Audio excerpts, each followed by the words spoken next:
If you're new here, please hit that subscribe button and join our community for more stories of grit, innovation, and triumph. Let's dive into the journey of an engineer who turned a corporate firing into a $200 million success.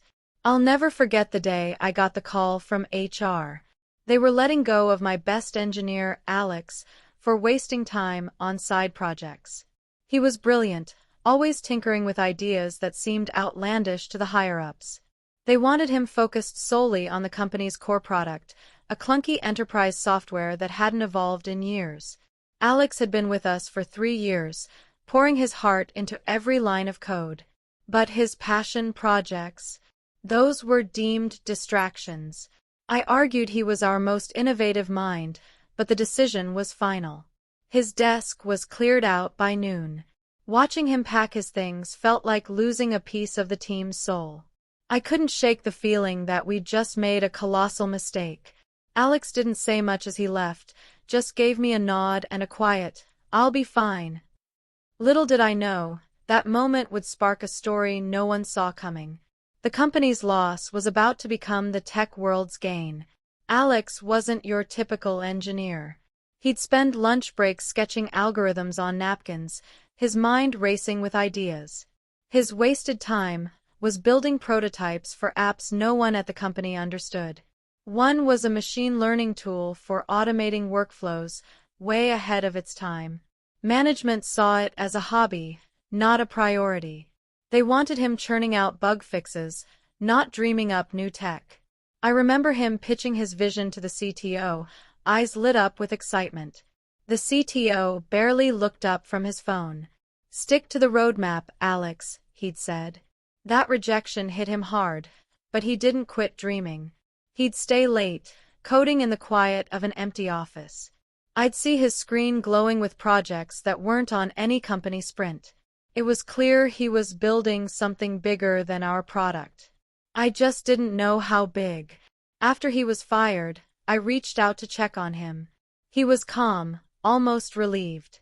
"I've got something cooking," he told me over coffee. He'd taken his side project and turned it into a full-time obsession. He called it FlowSync, a tool to streamline business processes using AI. It was the same idea the company dismissed as a distraction. He'd already built a working prototype in his spare time. Now, with no job tying him down, he was all in. He rented a tiny apartment, lived on instant noodles, and coded day and night. He didn't have investors or a team, just a laptop and a vision. I admired his grit, but worried he was betting too big. The startup world is brutal, and he was going it alone. Still, there was a fire in his eyes I hadn't seen before. 6 months later, Alex had a minimum viable product. FlowSync could automate complex workflows in minutes, not hours. He demoed it for me at a local cafe, his laptop screen flickering with potential. It was sleek, intuitive, and powerful, everything our company's software wasn't. He taught himself cloud architecture to scale it and studied user experience to make it friendly. He was a one-man show, doing the work of an entire startup team. I asked how he was funding it. "Savings and maxed-out credit cards," he said with a grin. He wasn't joking. He'd poured everything into FlowSync, betting his future on it. I offered to connect him with some VCs I knew, but he waved me off. "Not yet," he said. "I want to prove it works first." Word about FlowSync started to spread. Alex began sharing demos on tech forums and LinkedIn. Small businesses were his first users, drawn to the tool's simplicity and power. He offered it for free at first, just to get feedback. The response was overwhelming. Users raved about how it saved them hours of manual work. One startup founder called it a game changer for scaling teams. Alex was relentless, iterating based on every piece of feedback. He'd stay up until 3 a.m. fixing bugs users reported. I watched him juggle coding, marketing, and customer support alone. It was exhausting just to witness. But he was building something real, something the market wanted. I started to see why he'd been so unfazed by the firing. By year 1, FlowSync had 10,000 users. Alex was still bootstrapping, but the buzz was growing. He finally took my advice and pitched to a small angel investor group. They were blown away, offering him $500,000 on the spot. He took it but kept control of the company. With the funds, he hired 2 developers and a designer.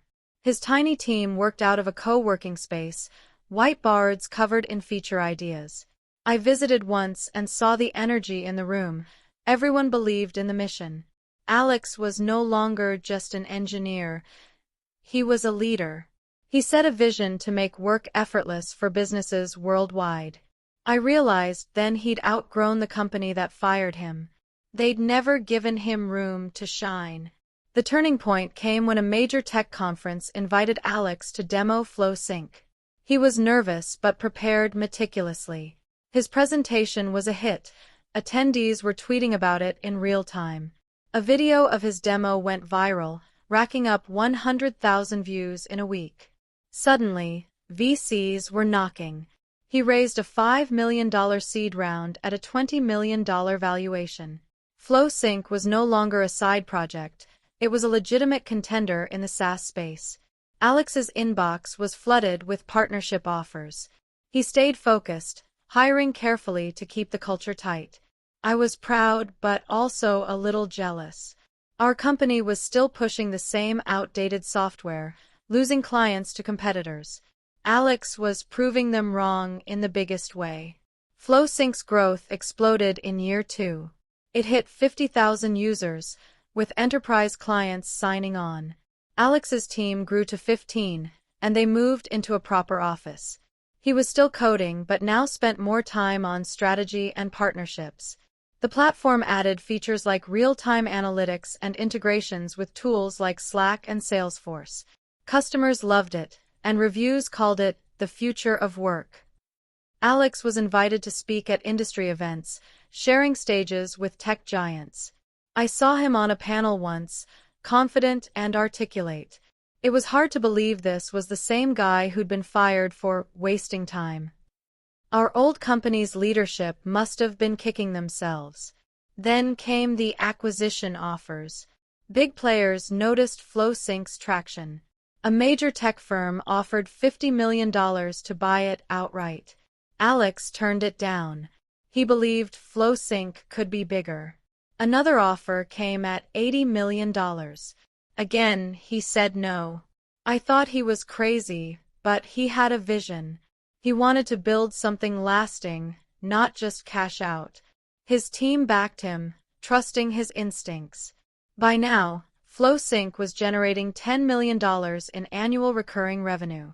Alex had gone from maxed-out credit cards to running a profitable startup. It was a masterclass in resilience. I started wondering what our company could have been if we'd coup. The final chapter came 3 years after the firing. A global software giant approached Alex with an offer he couldn't refuse, $200 million. FlowSync had 100,000 users and was projected to hit $20 million in revenue that year. The deal included stock options and a leadership role for Alex. He accepted, but not before ensuring his team was taken care of. Every employee got a payout, and the core team stayed on to scale FlowSync under the new parent company. I met Alex for drinks to celebrate. He was humble, saying it was just the start. I asked if he ever thought about the company that fired him. He laughed. "They did me a favor," he said. "I needed the push." Looking back, the firing was a catalyst. Alex's wasted time was the seed of a $200 million empire. Our company's rigid mindset blinded them to his potential. They saw side projects as a threat, not an opportunity. Alex saw the future, AI-driven tools that could transform how businesses operate. While we were stuck in endless meetings about incremental updates, he was building the next big thing. I learned a hard lesson about innovation. It doesn't thrive in a box. Alex's story isn't just about success, it's about what happens when you bet on yourself. He took a setback and turned it into a launchpad. I wish I'd fought harder to keep him, but I'm glad he proved them wrong. The company that fired Alex never recovered. They lost more talent, unable to compete with nimble startups like FlowSync. Clients jumped ship, frustrated with outdated software. The CTO who dismissed Alex's ideas was let go a year later. I left too, starting my own consultancy to help companies foster innovation. Alex's journey inspired me to rethink how I lead. I now encourage side projects and give my team room to experiment. It's not about wasting time, but planting seeds for breakthroughs. Alex showed me that the best ideas often come from the edges, not the center. His story is a wake-up call for every rigid corporation out there. Alex's success wasn't luck, it was relentless focus. He didn't let rejection define him. When the company fired him, he could have taken a safe job somewhere else. Instead, he doubled down on his vision. He learned skills he didn't have, from UX design to investor pitches. He embraced failure as feedback, iterating until FlowSync was undeniable. That's what separates dreamers from builders. Alex wasn't just coding, he was solving real problems for real people. His users became his evangelists, spreading the word organically. It's a reminder that great products don't need flashy marketing, they need to deliver value. I often think about the moment Alex walked out of our office. He wasn't defeated, he was determined. That quiet nod he gave me was his way of saying, "This isn't the end." He didn't waste energy on bitterness. Instead, he channeled it into FlowSync. That's the mindset of a true entrepreneur.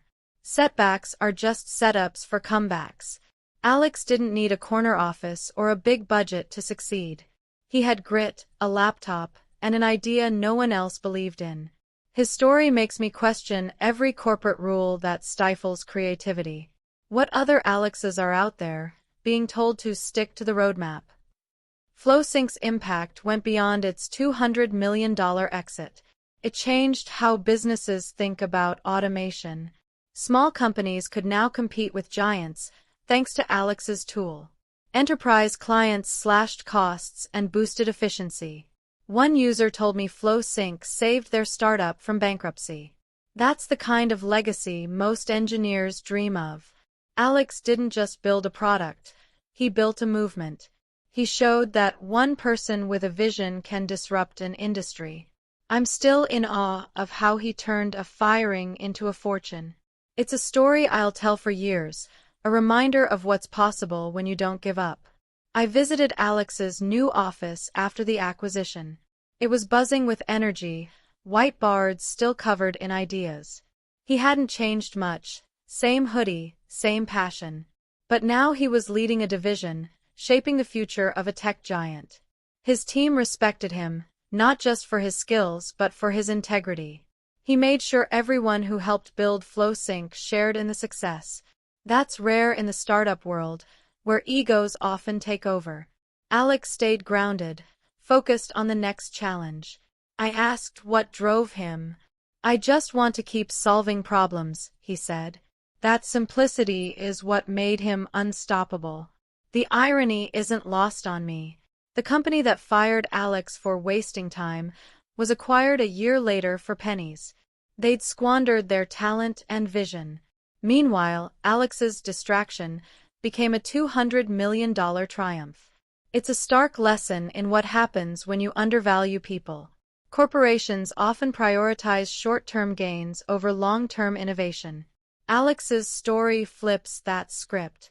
He proved that the best ideas don't come from following orders, they come from defying them. I wish more companies would learn from this.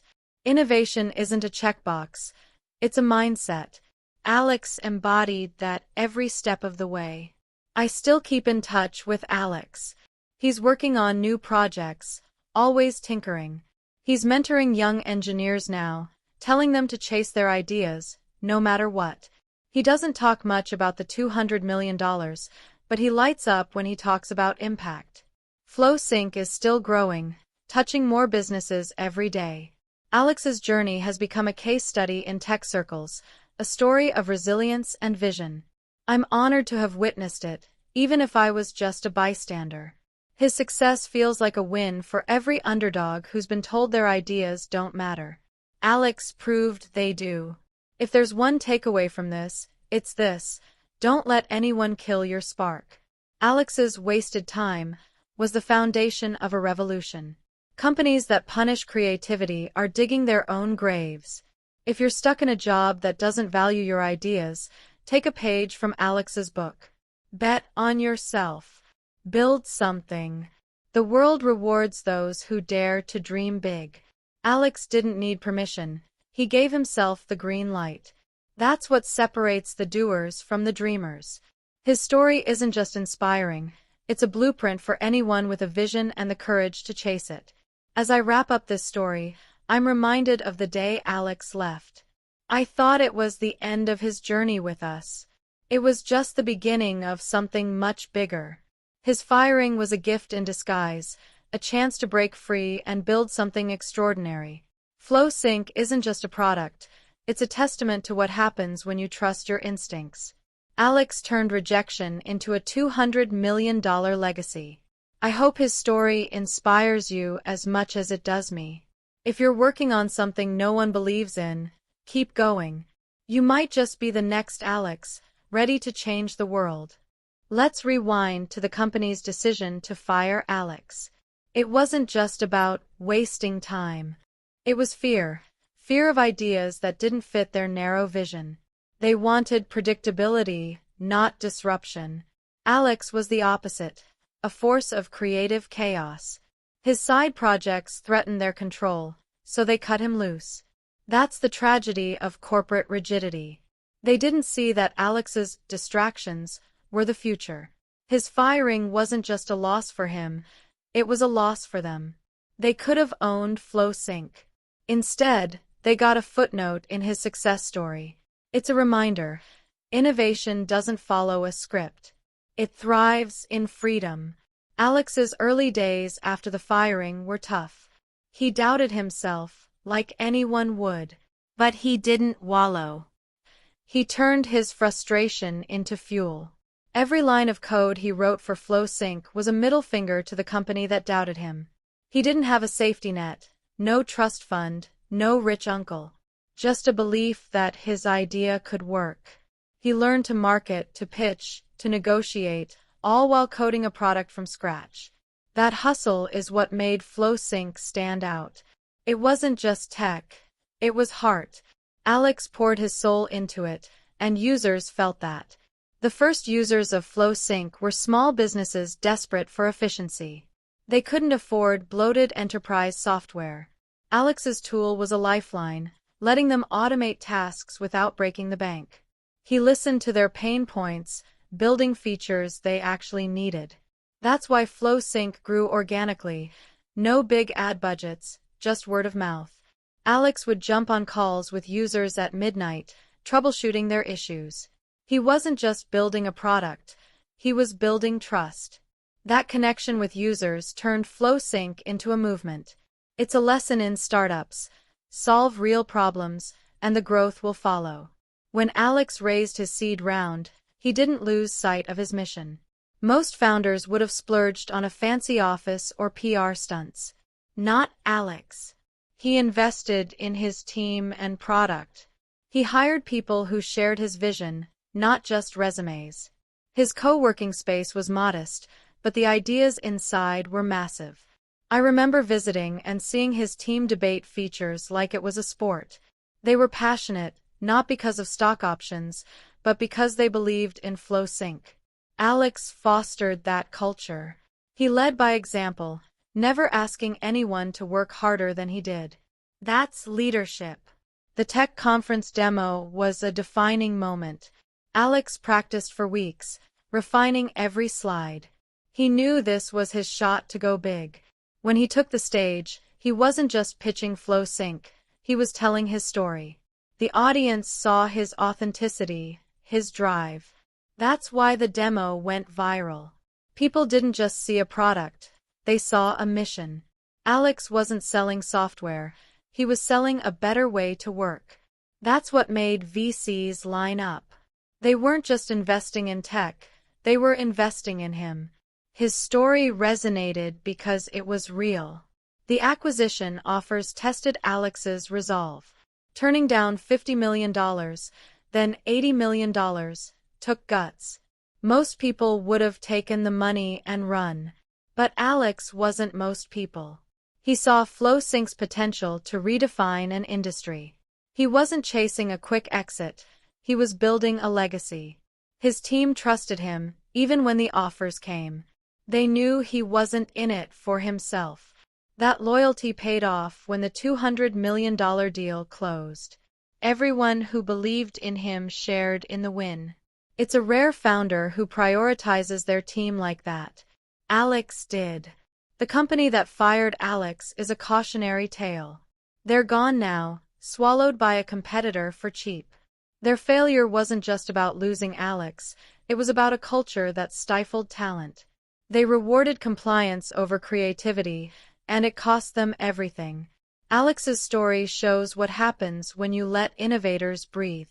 FlowSync succeeded because Alex had the freedom to experiment, to fail, to iterate. Corporations that don't get this will keep losing their best people. And those people, they'll go on to build the future, just like Alex did. Alex's journey changed how I see work. I used to think side projects were distractions. Now I see them as sparks of genius. Every company has an Alex, someone with ideas that don't fit the mold. The smart ones nurture those ideas, not crush them. I tell my clients now, give your people room to dream. You never know which wasted time will become a $200 million idea. Alex's story is proof that innovation can't be micromanaged. It needs space, trust, and a little bit of rebellion. He had all three, and look where it got him. Today, Alex is a mentor to the next generation. He's not resting on his $200 million laurels. He's teaching young engineers to take risks, to ignore the naysayers. He tells them what he learned. Rejection is just redirection. His firing wasn't a failure. It was a launchpad. He's still building, still dreaming, still solving problems. FlowSync is bigger than ever, integrated into thousands of businesses. Alex's impact will outlast him, a legacy born from a single moment of being told he wasn't enough. He proved he was more than enough. So here's my challenge to you. What's your FlowSync? What's the idea you're afraid to chase because someone called it a waste of time? Alex's story shows that the world's next big thing might be sitting on your laptop right now. Don't wait for permission. Build it. Test it. Share it. The company that fired Alex thought they were cutting dead weight. They were wrong. He was their greatest asset, and he proved it with a $200 million exit. Let his story light a fire under you. Your wasted time could be your ticket to changing the world. Thanks for watching this incredible story of resilience and triumph. If you haven't already, hit that subscribe button and join our community for more tales of innovation and success. Let's keep inspiring each other to chase big dreams.